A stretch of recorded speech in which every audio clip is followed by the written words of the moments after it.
Hello, I'm John, and today I'm reviewing this N-Scale SD70 from Athearn. This sample is decorated as Union Pacific 2219. UP never owned a standard cab SD70 like this one, but they do have a 2219. It's an SD60. It started out as 6064 and has renumbered to 2219 around 2003. So this model's close but not quite prototypical. Because of this, I won't be focusing on prototype-specific details as much as my overall impression of the quality of the details and paint, as well as the running qualities of the model. In case you don't know what a standard cab is, this is what I'm talking about. Standard cab locomotives have a cab that looks wide compared to the nose. Wide cab locomotives look like this C40-8W model. The nose is just as wide as the cab. My first impression is that even though this is a model of a prototype that never existed, it still looks pretty cool. Athearn offers this model in other paint schemes for which it would be accurate, so it's worth a look at their site if you're in the market for one. This model only comes as DCC ready, and the MSRP at the time of its release was $129.98. At the time of this review, it's discounted on Athearn's website down to $110.48. The model comes packed securely in a cardboard sleeve protected jewel case, cradled in a thin plastic sheet which is then nestled into a plastic form with an interior plastic cover as well as foam spacers to protect the handrails. There is no additional documentation in the box. The paint on this model looks really good. The gray is opaque, thin, and even. The red pinstripe looks excellent with very clean separation lines between the gray and yellow. The armor yellow base is opaque and thicker than the gray.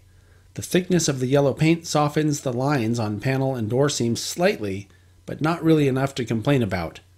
The yellow on the edge of the sill looks like a slightly lighter shade, which could be correct, as that part is often painted different for better noticeability on real locomotives. It's also a little splotchy looking in places, but this can only be seen under magnification. The Union Pacific logo writing across the side looks excellent, and most of the warning labels and other assorted tiny writing is legible under extreme magnification. The cab windows are see-through, and there's even a detailed cab interior inside. The brake wheel is a separately applied and delicate-looking piece. All the grills appear to be in the right place compared to prototype photos of real SD70s, and they're all darkened with a darker gray paint treatment that provides an effective illusion of depth. The handrails look great. Not only are they thin and delicate looking, but they're also surprisingly durable, and they stay in place a lot better than I would expect from something this small and delicate.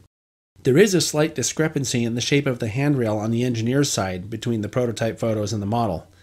If you look at the model, you can see that a scale-sized person would not benefit from the handrail where it slopes up. That angle should be closer to the cab, which is how it appears in the prototype photos. The detail on and around the fuel tank is accurately represented on the model, and the truck side frames look very good, especially for N-scale.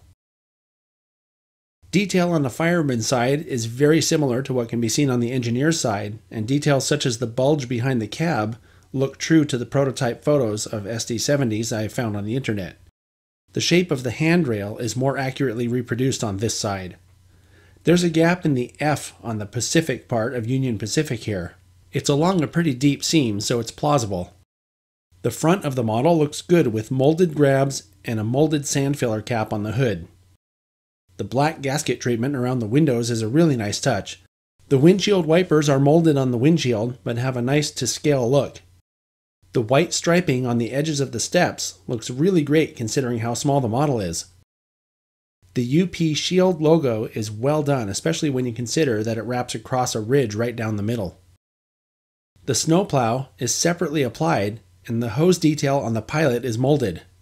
The headlight above the cab works, but sadly the number boards and ditch lights do not. Detail on the back is similar to the front, with molded grabs, molded hose detail on the pilot, a working headlight, and non-working ditch lights and number boards.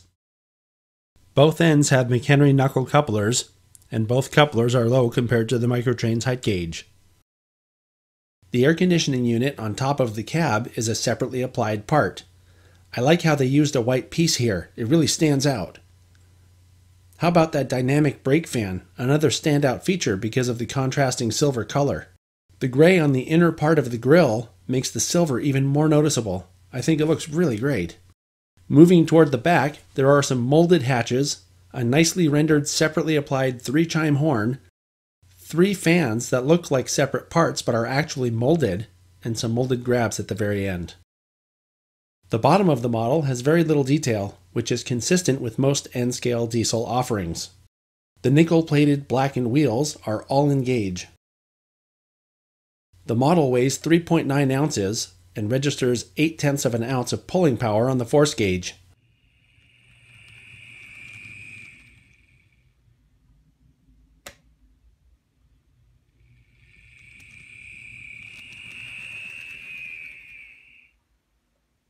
The locomotive runs well with very little motor noise.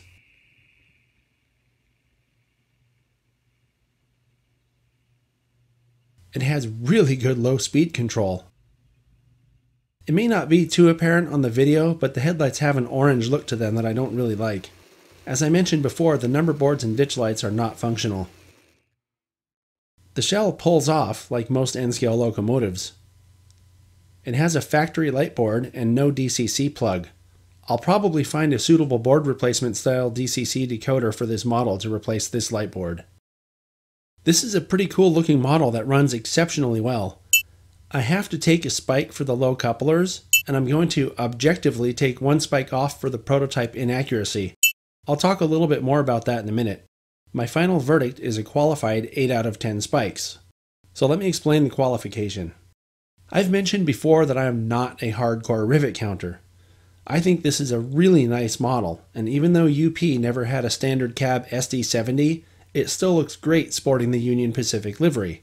And the fact of the matter is that a lot of the prototype-specific details of the SD60, numbered 2219, are faithfully captured on this model. The darkened grills, separately applied air conditioning unit, and surprisingly durable handrails are very praiseworthy.